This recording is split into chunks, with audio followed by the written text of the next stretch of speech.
Ini diawali dengan seorang kakak bernama Wyatt yang berusaha melindungi adiknya dari sosok misterius yang mirip dengan sosok Labubu. Hingga di keesokan harinya, ibu Wyatt yang bernama Ellie langsung melakukan rutinitasnya dengan memompa ASI untuk si orok.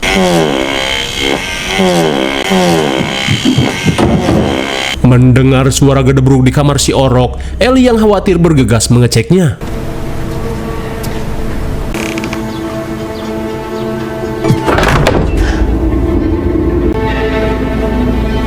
Rachel?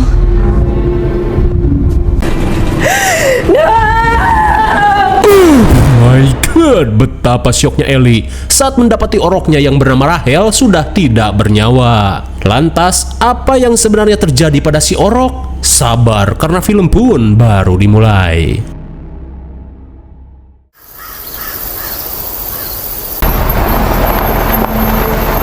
Singkat cerita, 1 tahun kemudian, kini Ellie yang berprofesi sebagai arboris alias mantri pohon terlihat menemui kliennya yang tinggal di villa terpencil. Melihat Wyatt yang mengalami mimisan, Ellie meminta putranya untuk menunggu, sementara ia akan mengecek keadaan sekitar.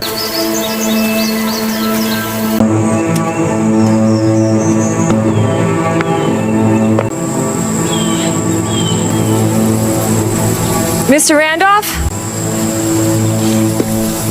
Setelah cukup lama mencari, Ellie akhirnya bertemu dengan si klien yang bernama Arthur. Lantas Ellie yang tidak ingin membuang waktu, langsung menanyakan pohon mana yang akan ia garap. Dirasa Ellie sudah profesional, Arthur meminta Ellie untuk menebang beberapa pohon yang sudah ia tandai guna dijadikan kayu bakar. Tak lupa, Ellie harus memindahkan kayu tersebut ke ruang penyimpanan suluh bawah tanah. Dan karena pekerjaan ini membutuhkan waktu cukup lama, Arthur menyarankan Ellie untuk menginap saja di mes yang sudah ia persiapkan. Mendengar hal itu, Ellie yang sedang ngirit biaya sepakat untuk menginap di mes. Sementara di sisi lain, Wyatt yang sedang santuy seketika kaget saat melihat sesuatu di dekat ayunan.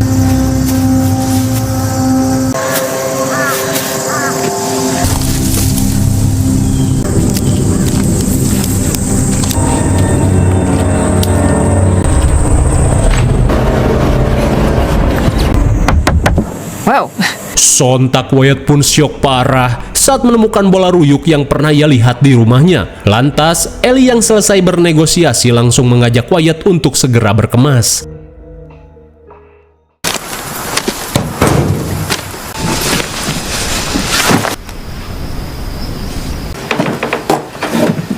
Setibanya di mes, Wyatt si anak manja merasa kesal saat mendapati kamarnya yang bau pesing. Tak cuman itu, Wyatt pun bete karena di tempat ini sinyalnya cuman EDG yang pastinya akan sulit untuk scroll tai kotok dan pesnuk. Namun Ellie meminta putranya ini untuk mengerti di mana ia terpaksa menginap di tempat seperti ini demi mengirit biaya operasional. Wyatt pun diminta untuk bersabar karena mereka hanya akan tinggal beberapa hari di tempat ini.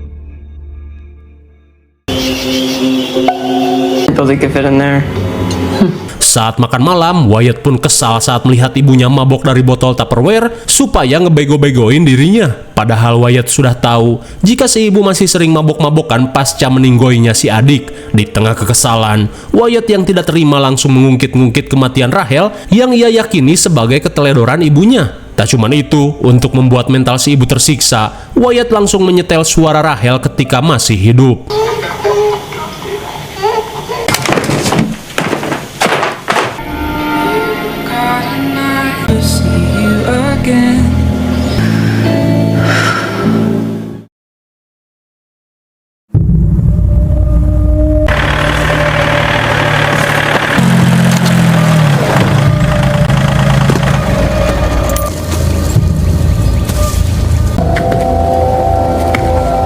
Di keesokan harinya, Ellie yang tiba di lokasi merasa jika tempat ini terlihat seperti bekas teater ruyuk. Setelah menemukan tanda cat di pohon, Ellie mengajak Wyatt untuk melakukan persiapan.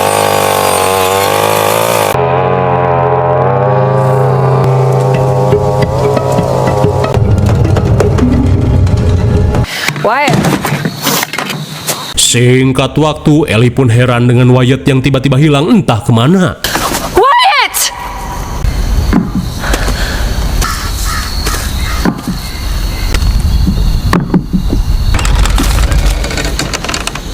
Dasar budak goblok! Bukannya membantu, Wyatt yang gabut malah berakting menjadi sesosok mayat.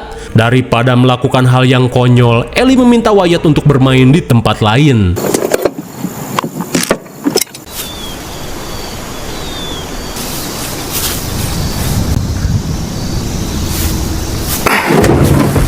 Sesaat kemudian, Wyatt pun mencoba untuk peparahuan menggunakan perahu milik Arthur.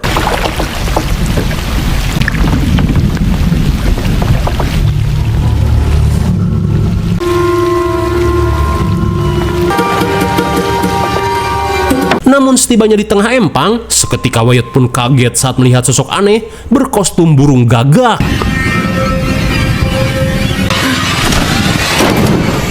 Kembali pada Ellie, ia pun heran dengan Wyatt yang belum pulang ke mes. Wyatt! No! No, Wyatt! Sontak Ellie pun panik saat mendapati Wyatt terdampar di pinggir empang setelah diceburin sosok berkostum gagak tai kotok. Hingga sesaat kemudian, bagaikan bocil ololeho, Wyatt pun dikelonin ibunya sampai molor.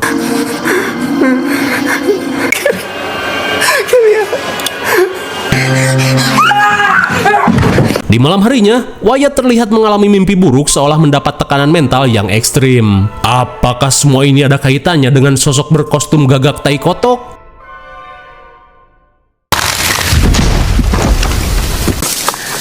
Well, you are... Di keesokan harinya, saat si ibu sedang sibuk memotong-motong pohon, tiba-tiba saja Wyatt mendengar suara aneh dari sekitaran pohon.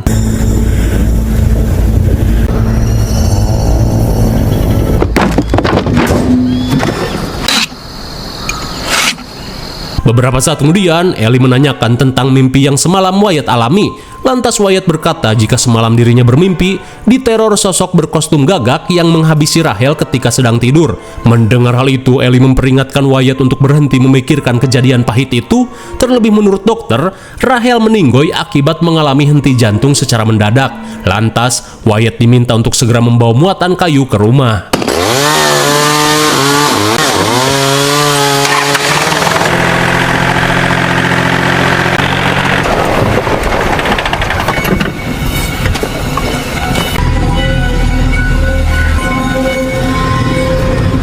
Namun di tengah perjalanan, sontak Wyatt pun kaget saat melihat sosok misterius berceker hawuk yang bersembunyi di balik perahu.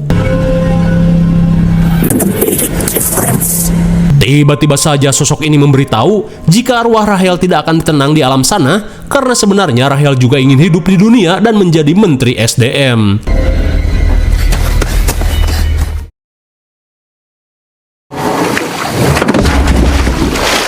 Saat Ellie datang, ia pun tidak menemukan apa yang dikatakan oleh Wyatt. Lantas, ia pun menganggap jika Wyatt mengalami halusinasi. Singkat cerita, Wyatt yang lelah berniat mencari angin segar dengan jalan-jalan di jembatan empang. Di saat itu pula, Wyatt seolah merasakan firasat aneh ketika dirinya melihat batu di bawah jembatan. Tak lama kemudian, seketika Wyatt pun kaget saat melihat bola ruyuk yang tiba-tiba ngejogrok di tempat tersebut.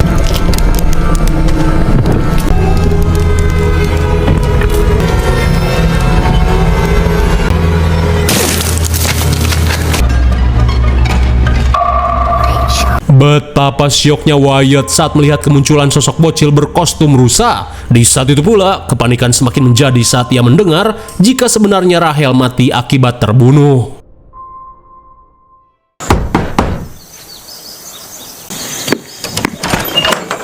Sementara di sisi lain, Ellie pun heran kenapa Arthur sampai repot-repot memanggilnya ke rumah. Lantas dirasa kurang enak ngobrol di luar, Arthur berniat membicarakannya di dalam rumah. Sesaat kemudian, Arthur berkata jika dirinya baru saja mendapati Wyatt menyelinap ke dalam rumahnya, di mana hal tersebut diperkuat dengan Arthur yang menemukan pisau Wyatt tergeletak di lantai. Maka dari itu, Ellie diminta untuk memperingatkan putranya agar tidak cologong. Di tengah rasa malu, Ellie pun meminta maaf atas apa yang dilakukan oleh putranya. Singkat waktu, malam pun poek. Wyatt yang sedang makan seketika heran saat ibunya menanyakan aksi cologog yang ia lakukan di rumah Arthur. Seketika Wyatt pun kaget saat melihat pisau miliknya berada di tangan si ibu, karena ia merasa setelah kecebur di empang, pisau tersebut hilang entah kemana. Di saat itu pula, Ellie yang kesal meminta Wyatt untuk berhenti ngeles, hingga di tengah pertengkaran itu, Wyatt kembali mengungkit-ungkit kematian si adik. Stop it! What are you doing? She has a name. Rachel! Rachel! Rachel! Wyatt!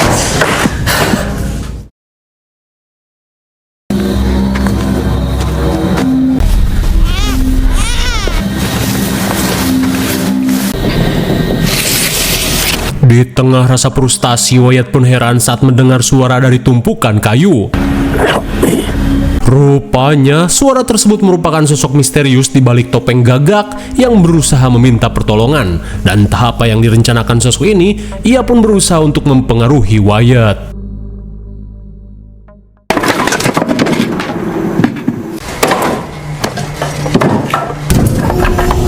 Di keesokan harinya, Ellie yang sedang membereskan kayu bakar seketika heran saat mendengar suara gedebruk dari arah lain.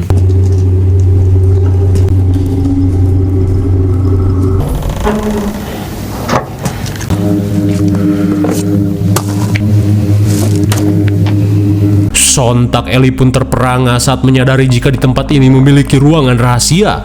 Di tengah keheranan, Ellie pun menemukan kunci yang sepertinya merupakan kunci lemari besi di tempat ini.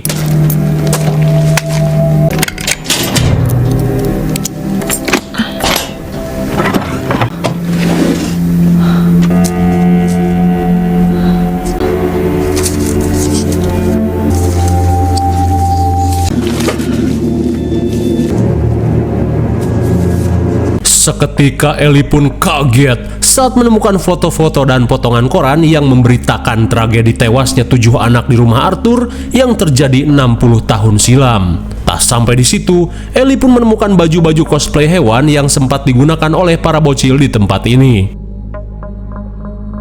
Sementara di rumah, Arthur yang selesai mandi langsung heran saat melihat jejak kaki seseorang yang mengarah ke kamarnya.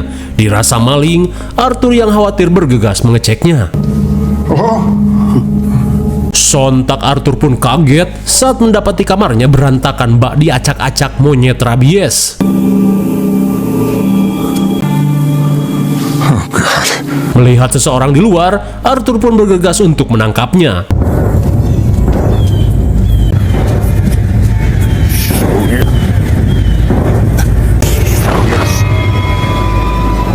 Entah apa yang sebenarnya terjadi, Arthur pun kaget saat menyadari jika Wyatt sedang mengalami kerusupan. Di tengah kepanikan, Arthur langsung mengusir sosok yang merasuki Wyatt. Lantas apakah yang sebenarnya terjadi hingga membuat Arthur ketakutan? Kembali pada Ellie, setelah mengetahui fakta di rumah ini, ia yang panik memutuskan untuk segera pergi. Menyadari Wyatt tidak ada di mes, ia pun langsung mencarinya ke taman.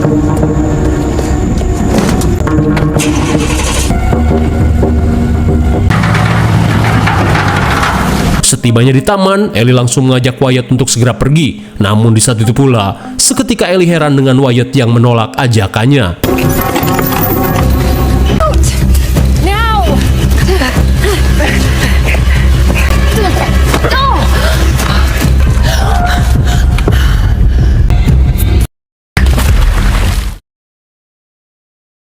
Di malam harinya, Ellie berkata jika saat ini Wyatt tiba-tiba bertingkah aneh. Tak cuma itu, Ellie pun merasa kesal pada Arthur yang menyembunyikan tentang tragedi tewasnya para bocil di tempat ini. Di saat itu pula, seketika Ellie syok parah saat menemukan foto adiknya Arthur yang wajahnya sangat mirip dengan Wyatt. Dirasa tidak ada yang perlu disembunyikan lagi, Arthur berniat menceritakan apa yang sebenarnya terjadi di tempat ini. Di mana 60 tahun lalu, ibu Arthur yang kaya raya dikenal sebagai donatur panti paling dermawan yang selalu mengundang anak-anak untuk mengadakan pesta setiap hari libur. Di mana perayaan itu berupa pertunjukan drama musikal berbentuk hehewanan. Gathered by my mother's maid. From their orphanage. Tak cukup sampai di situ, saking sayangnya kepada anak-anak panti, ibu Arthur selalu membacakan dongeng sebelum tidur. Namun di saat itu pula, adik Arthur yang bernama Victor malah iri saat melihat ibunya yang lebih peduli pada anak-anak panti. Hingga di tengah malam, Victor yang memiliki jiwa kopet terlihat menyelinap di antara anak-anak panti yang sedang tertidur lelap. Lantas, ia pun meracun mereka dengan menggunakan gas karbit. They called them mangies. Hingga di keesokan harinya, media pun gempar dengan berita meninggoynya semua anak-anak panti saat sedang menginap di rumah Arthur. Kembali ke masa sekarang, Arthur menceritakan jika setelah kejadian itu, ia langsung terlibat baku hantam dengan Victor. Hingga Arthur yang kesal sengaja mendorong Victor dari atas jembatan hingga jatuh membentur batu dan modar tenggelam. Setelah menceritakan hal tersebut, Arthur mengatakan jika saat ini arwah Victor berusaha memanfaatkan tubuh Wyatt untuk membalaskan kematiannya. Hingga di tengah obrolan, seketika Ellie pun kaget saat mendengar suara klakson mobil.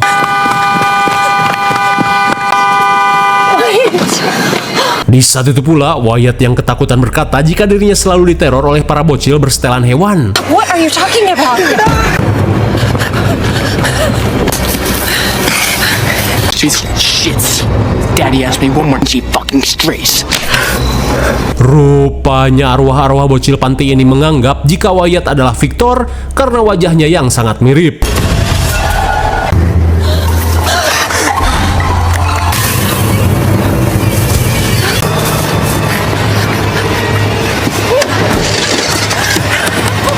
Saat mobilnya tiba-tiba mogok, mau tak mau mereka harus bertahan di tempat ini. Sementara itu, Arthur yang ketakutan berniat mengusir arwah-arwah anak panti dengan mengeluarkan semua pakaian cosplaynya. Kemudian, Arthur meminta arwah anak panti untuk berhenti meneror Wyatt karena sebenarnya dia bukanlah Victor.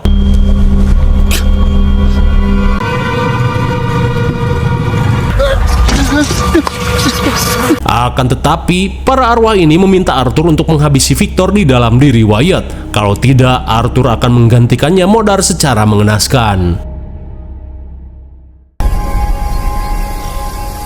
Di keesokan harinya, Ellie yang sedang memasak langsung kaget saat melihat Wyatt yang kembali bertingkah aneh.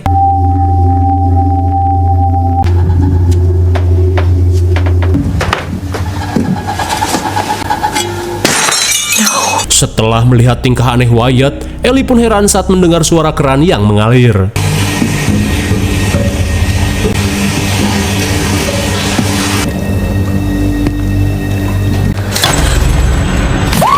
Sontak Ellie pun kaget saat melihat jasad bocil di dalam bathtub. Lalu tiba-tiba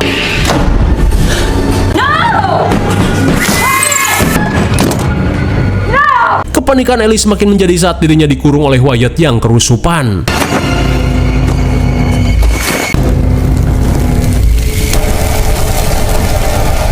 Setelah mengurung Ellie, Victor dalam tubuh Wyatt berniat untuk menghabisi Arthur dengan menggunakan alat pemotong rumput. Di saat itu pula, Arthur yang sudah muak langsung mengompori Victor, di mana kematian Victor tidak akan pernah mendapat doa dari siapapun. Sambil membuang foto-foto Victor, Arthur berkata jika Victor sangat ejet ketika dijorokin dari atas jembatan. Mendengar hal itu, Victor yang kesal langsung mengejarnya.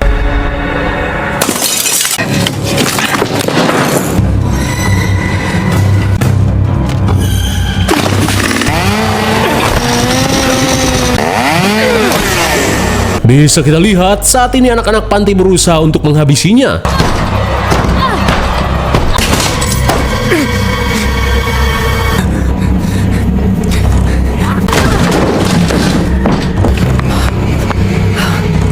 Sementara itu, Ellie yang berhasil keluar langsung mencari keberadaan Wyatt.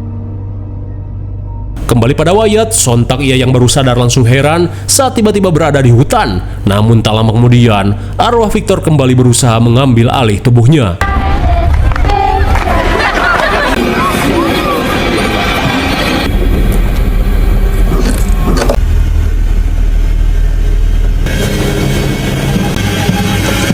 Setelah menggunakan bulu gagak, Victor seakan mendapatkan bab dan langsung menantang para bocil adu mekanik.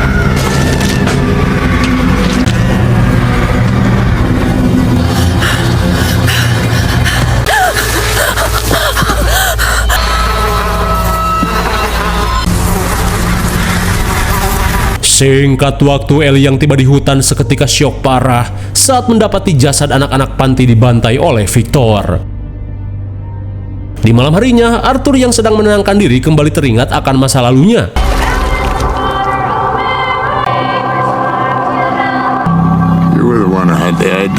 Hingga tak lama kemudian, ia pun dihampiri oleh Victor. Dirasa ini waktunya, Arthur berniat untuk menenangkan arwah anak-anak panti meskipun harus mengorbankan tubuh Wyatt.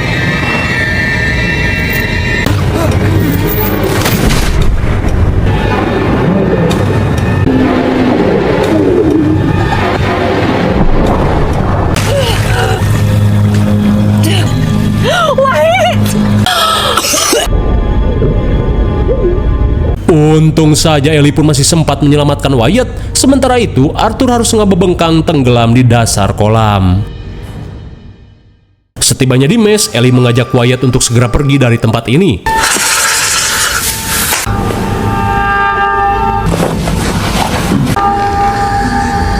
Sontak Wyatt pun panik saat dirinya kedatangan sosok misterius.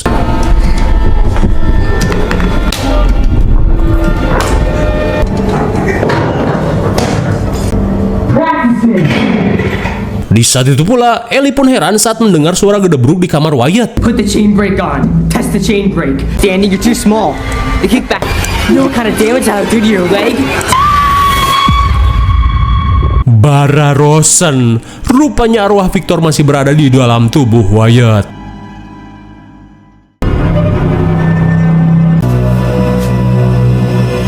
Singkat waktu, Ellie yang dibawa ke alam lain langsung mengikuti Wyatt ke dalam rumah Arthur. Hingga sesampainya di rumah, perhatian Ellie teralihkan saat mendengar tangisan orok di lantai 2.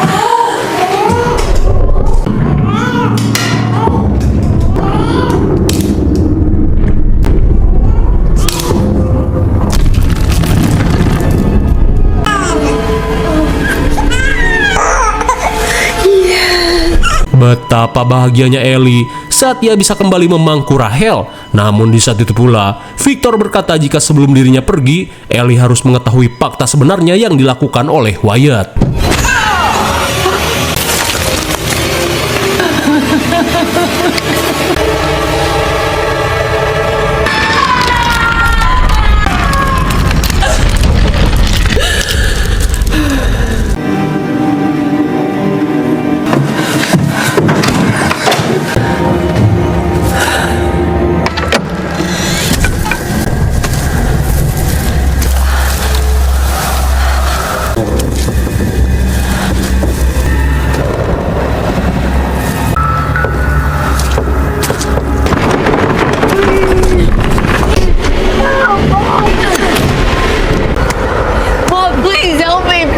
Saat menemukan Wyatt terjebak di balik tumpukan kayu, Ellie pun berusaha menanyakan apa yang terjadi. Lalu tiba-tiba,